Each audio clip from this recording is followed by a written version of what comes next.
நீதிபதி அருணா ஜெகதீசனை வச்சு நீங்கள் ஒரு கமிட்டி அமைச்சிங்களே, அது எதுக்காக அமைச்சிங்கன்னு ஒரு கிடுக்கு பிடி போட்டான். நம்ம எல்லாருக்கும் தெரியும் அருணா ஜெகதீசன் எதுக்கு அமைச்சாங்க. கரூரில் நடந்த விபத்து சம்பந்தமாக விசாரணை செய்வதற்கு விசாரணை கமிஷன் நீதிபதி அருணா ஜெகதீசன் தலைமையில் அமைக்கப்பட்டதுன்னு சொன்னாங்க. அப்போ தான் நம்ம என்ன சொன்னோம், இதே அருணா ஜெகதீசனை வச்சு ஸ்டெர்லைட்டுக்கு ஒரு கமிஷன் போட்டாங்க எடப்பாடி பீரியடில். அந்த கமிஷன் அறிக்கையை ஸ்டாலின் அவர்கள் முதலமைச்சராக வந்த பிறகு கொடுத்தது.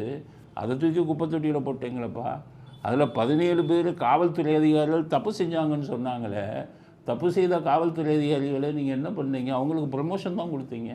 அவங்க மேலே நடவடிக்கை எடுக்க சொன்ன அருணா ஜெகதீசன் தீர்ப்பு இது பரிந்துரை தூக்கி குப்பைத்தொட்டியில் போட்டீங்களே அப்படின்லாம் சொன்னோம்.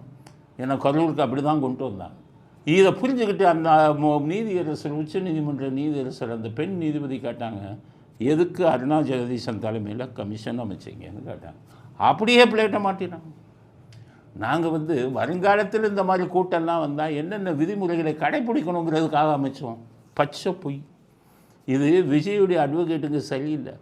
அவங்க அப்போ அறிக்கையாக கொடுத்தார்கள். அருணா ஜெகதீசன் இதை தமிழக அரசு அறிக்கையாகவே கொடுத்தாங்க. என்னன்னு கேட்டிங்கன்னா, கரூர் விஷயத்தில் நடந்த தவறுகளை விசாரிப்பதற்காக கமிஷன். அந்த அறிக்கை காப்பி எடுத்து சுப்ரீம் கோர்ட்டில் போட்டு பிரிஜுரின்னு போட்டு இந்த பொய்யான தகவலை உச்சநீதிமன்றத்தில் சொன்னதனால் அவர்கள் மீது நடவடிக்கை எடுக்க வேண்டும் அப்படின்னு போடணும்.